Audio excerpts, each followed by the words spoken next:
دا څنګه ملک دی چې په سره غرمه په دې کوټه ښار کې ملي شهید د مظلومو قامو ترجمان عثمان خان کاکړ په خپل کور کې په شهادت ورسېدی 3 کاله پر اسول تر ننه پورې هېڅ څه پته نشته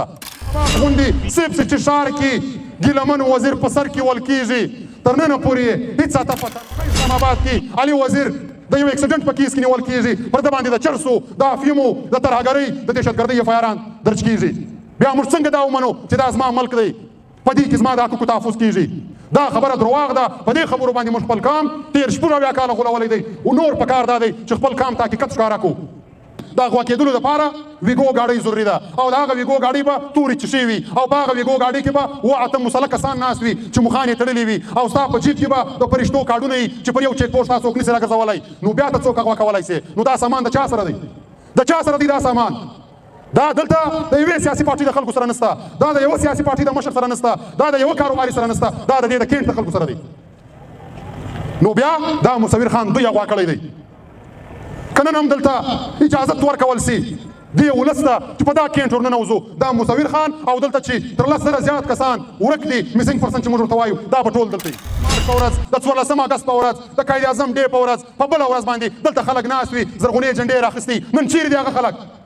نن هغه خلک ولې ورک دي دلته په چل ول کې خبرې نه کوو دلته دا د حکومت دا د اسمبلۍ د دې هېڅ حیثیت نشته دلته چې کوم خلک ناست دي په کلمه درته وایم ریکارډ یې راوباسئ چا به سایکل غلا کړی چا به د یو چا جیب ولوي چا به رکشه غلا کړې د دې یوازې د دې ملک د فوجانو لپاره او د پنجابي استعمار د استعمارګرو لپاره جوړ شوی دی په دې کې زموږ هیڅ تحفظ نشته په دې کې زموږ هیڅ روزګار نشته زموږ هیڅ علاج نشته زموږ هیڅ تعلیمي بندوبست نشته زموږ سر نه دی محفوظه زموږ مال نه دی محفوظه موږ ته دلته هیڅ حقوق نه دي راکول سوي په دې چوک باندې چې دا اوس زه ولاړ یم دا مشران ناست دي تاسو به دلته وینئ د 23 مارچ په ورځ د 14 اګست په ورځ د قائد اعظم ډې په ورځ په بله ورځ باندې دلته خلک ناست وي زرغونې جنډې راخیستي نن چیرې دي هغه خلک نن هغه خلک ولې ورک دي خبره دا ده چې عزیزه که مو سر نه کوي خلاص نور به هم وژل کېږو نن که د مصور خان دپاره موږ مزاحمت نه وکړو موږ پر ځان باندې زور نه راولو موږ ایمان نه کړو تیر نه راوځو د دې مطلب دا دی چې موږ دې خلکو ته دا پیغام ورکوو چې ته نور هم زموږ بچي پورته کړه نو پکار دا دی چې دا ځل پښتانه یو پریکړه وکړي دلته د مختلفو سیاسي ګوندو خلک ناست دي د هر چا خپله نظریه ده خپل منشور یې دی خپل تنظیم یې دی خپله اجنډا یې ده دا د هر چا جمهوري حق دی خو موږ هر ځای دا خبره کړې ده چې د وطن دپاره د خپل ولس دپاره د خپلې خاورې دپاره پکار دا دی چې موږ تر هر رقم تنظیمي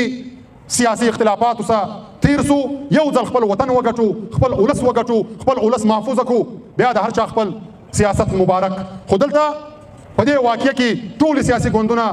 راغلي دي ټول سیاسي پارټیانې موجوده دي دا ډېر بهترینه اقدام دی پکار دا دی چې دا موږ دغسې دوامداره وساتو او دلته د دې پرلط ټول انتظام کمیټۍ اختیارات موږ دغه سیاسي ګوندو ته ورکړو دا سیاسي ګوندونه د دې کوم مشرتابه چې دي موږ پر دې باندې اعتماد وکړو چې د دوی هره پرېکړه وي که موږ په اوبو ګډوي که موږ په اور باندې ګډوي موږ په کار دا دی چې ټول ورته ودرېږو د اتفاق او د اتحاد مظاهره وکړو لکه څنګه چې کشمیران کوي لکه څنګه چې نور خلک کوي موږ هم باید په دې کې کوتاهي نه وکړو او دې خلکو ته دا میسج ورکړو چې نور پښتون قام ستا په دې ترانو باندې نه غولېږي نور پښتون قام په خپل حقوق باندې پوه دی نور ستا دا یوه لوبه دلته نه منو نور به دلته پښتانه قام جنازې نه پورته کوي نور دا اغوا برای تاوان نه منو نور به دا کرنلان او میجران دلته زموږ پر کاروبارو باندې قبضه نه کوي تاسو خبر یاست په دې ښار کې هوټلان خلاص کړي دي د ټرانسپورټ کمپنیانې خلاصې کړي دي دلته ستا د ښار د کاروباریانو څخه پوښتنه وکړه د هر کاروباري سره د دې آی اس آی او د ایم آی میجران او کرنلان شراکتداره دي کاروبارونه یې شروع کړي دي د پیسو شوقیان دي کرپټ دي کرپشنونه یې شروع کړي دي پر هر ټرانسپورټ باندې پیسې اخلي بتا اخلي نو دا خلک زموږ تحفظ نشي کولی دا خلک زموږ په تحفظ کې ناکامه دي تر 100 زیاتې سکیورټي ادارې جوړې کړي دي د سی ټي ډي په نامه د ای ټي اف په نامه د اف سی په نامه د آر آر جي په نامه د پولیسو په نامه په مختلفو نامو باندې دا په اربونو روپۍ مراعات اخلي جدیده ګاډیانې ورسره دي مشینریانې ورسره دي په اربونو روپۍ بجټ اخلي خو د هغه په بدله کې تا ته تحفظ نه درکوي بلکې تا وژني نو پکار دا دی چې دا خلک تر ګریوان راونیسو چې ستا ذمواري ما ته د تحفظ راکولو ده زما ښار ته د تحفظ ورکولو ده زما د کاروبار د تحفظ ده ته په هغه کې مسلسله ناکامه را روانې پکار دا دی چې استعفا ورکړې چې پر کومه لار راغلی پر هغه لار ولاړ سې زما په وطن کې بیا دا لوبې نشته چې دا خلک راغلي دي زموږ په وطن کې بدامني راغلې ده په دې صوبه کې اوله خودکشه دماکه د پرویز مشرف په دور کې وسوله د هغه تر مخه په دې صوبه کې خودکشه چا پیژندله هم نه چې دغه ترهګر رالی دا د ده ټرین شو دا خلک ول دا د ده منصوبه وله دا د اغوا کېدلو سامان دا د چا سره وي یو سړی چې تا اغوا کوې څنګه اغوا کوې پر موټرسایکل خو څوک نسي اغوا کولی پر پښو خو څوک نسي نو البته دا خلک راټینګول دي پر دې موضوع باندې مزاحمت کول دي او چې تر څو موږ دغه مسلې نه حل کړي په کار دا دی چې دا مزاحمت همدغسې دوامداره وساتو خو د دې دپاره یو تجویز پیښومه دلته چې کمیټۍ کم شیډول اعلان کړی دی د دې من د حمایت اعلان کوو ملګري بدلې راځي سبا چې پر 3 بجې کم احتجاج دی د پښتون تحفظ مومنټ ټول ملګري باید هغه خپل کارونه مخ او شاته کړي دا کار فرض العین وګړي ټول دلته 2 بجې په دا احتجاج کې په لوی تعداد باندې ګډون په شل ول کې خبرې نه کوو دلته دا د حکومت دا د اسمبلۍ د دې هېڅ حیثیت نشته دلته چې کوم خلک ناست دي په کلمه درته وایم ریکارډ یې راوباسئ چا به سایکل غلا کړی چا به د یو چا جیب ولی چا به رکشه غلا کړی د دې حیثیت خلک ناست دي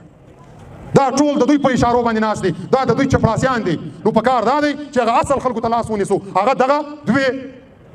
جاسوسي ادارې دي او دغه ذمهواره خلک دي حساب به دوی راوړي د دوی په خلاف مزاحمت کول دي د دوی څخه خپل دا وطن خلاصول دي چې د دوی زموږ وطن خلاص کړي بیا زموږ وطن هیڅ بلا نه وي یخ هم دی تاسو د ډېره وخته څخه ناست یاست دا درنه به روانه وي موږ به هم در سره یو